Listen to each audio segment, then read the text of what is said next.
Ini baru real tablet GT, Xiaomi Pad 7 Pro pun lewat.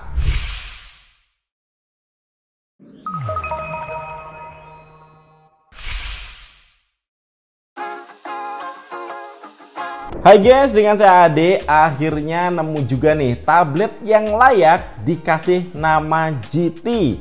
Punya layar resolusinya 3,2K, refresh rate 144Hz. Yang speknya ini lebih kenceng guys dibanding Xiaomi Pad 7 Pro. Padahal untuk harganya ini lebih murah. Yuk kita unbox dulu.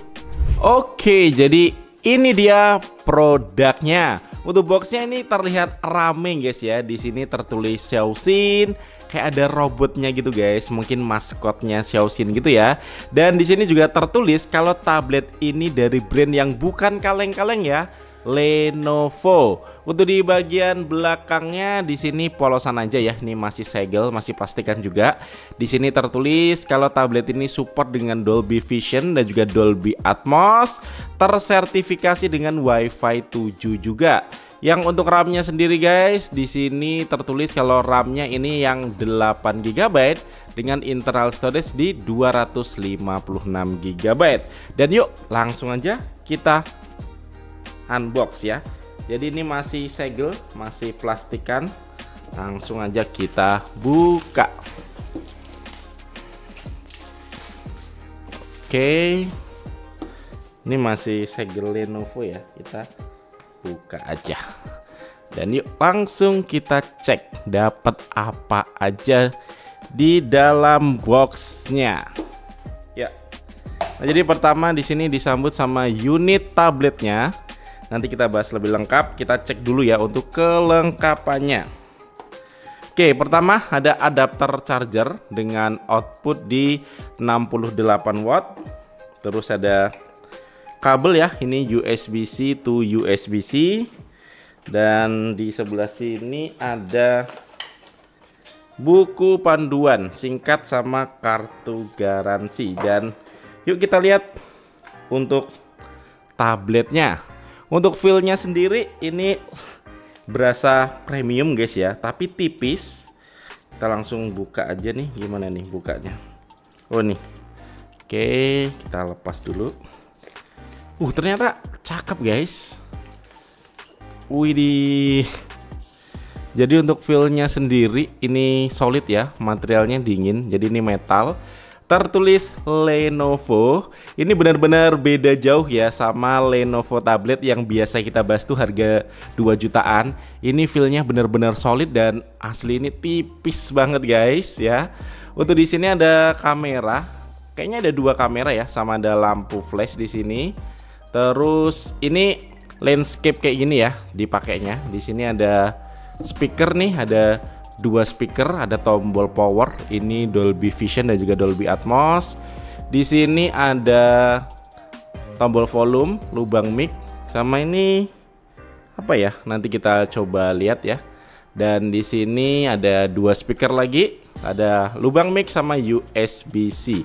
Dan ya di sini kayak ada pin magnet gitu ya kalau untuk koneksi ke keyboard.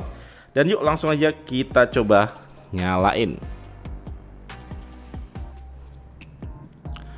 Oke, langsung aja kita setup dan install beberapa aplikasi buat kita cobain lebih lengkap si Lenovo Xiaoxin Pad GT ini.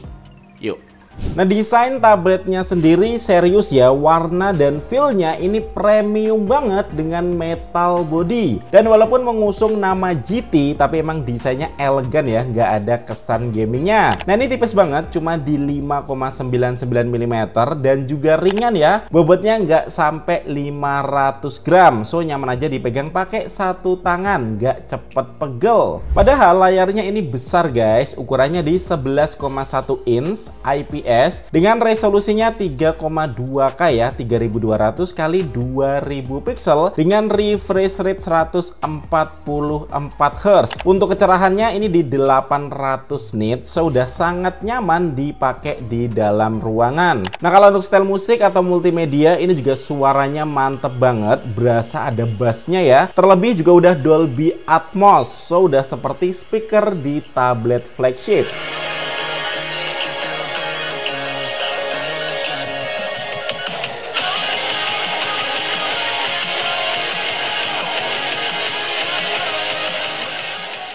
Nah lanjut, untuk speknya ini lebih kenceng ya dibanding Xiaomi Pad 7 Pro. Ini menggunakan chipset Snapdragon 8 Gen 3. RAM-nya di 8GB LPDDR5X dengan internal storage di 256GB UFS 4.0. Nah untuk gambaran performanya, aku tes Antutu benchmark. Ini nyaris dapat skor 2 juta. So buat gaming sekelas Wuthering Wave, ini frame rate-nya nggak jauh-jauh dari 60 fps, tapi ya kalau mainnya di grafis balance.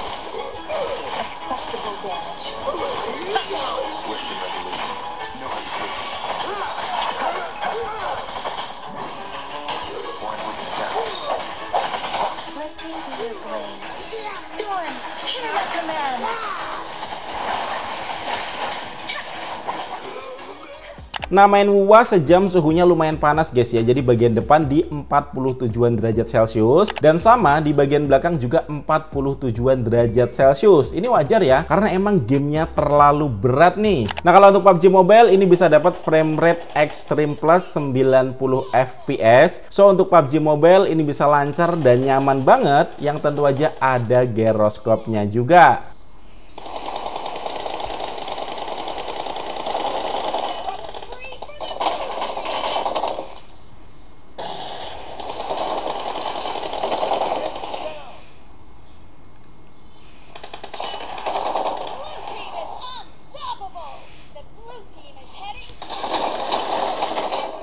Nah kalau untuk main PUBG Mobile sejam ini suhunya adem aja di 35 derajat Celcius. Nah kalau untuk Honor of King baru nih bisa rata kanan di frame rate maksimal 120 fps dengan grafis ultra ya. So kita bisa main game ini di 120 fps.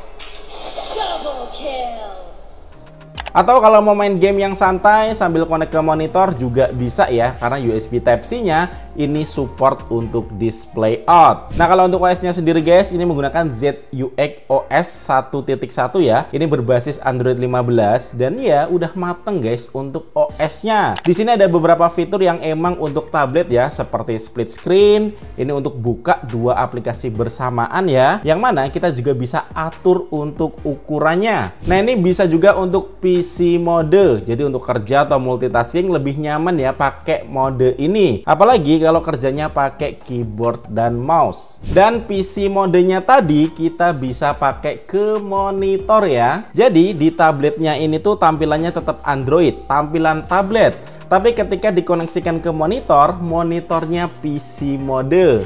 Gokil nih.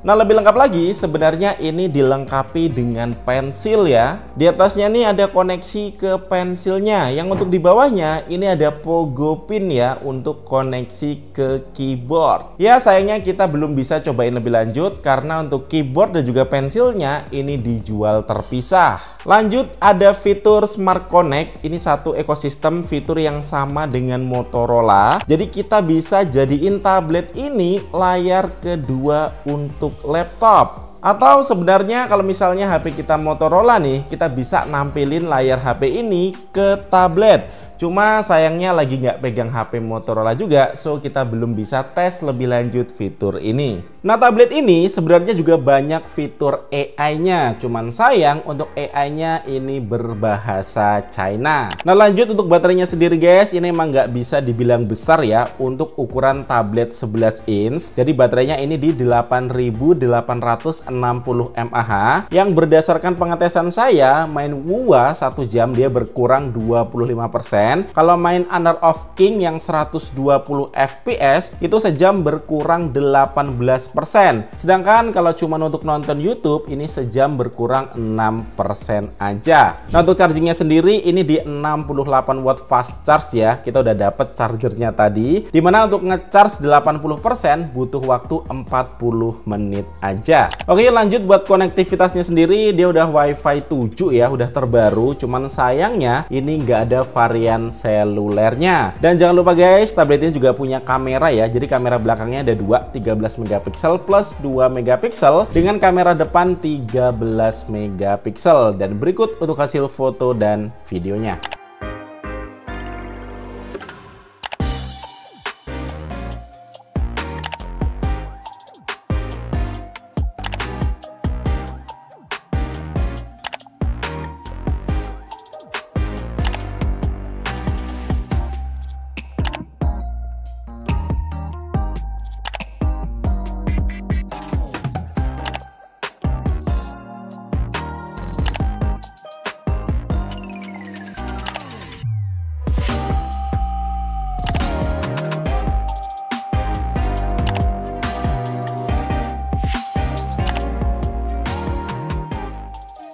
Nah, ini aku coba tes keluar untuk hasil videonya.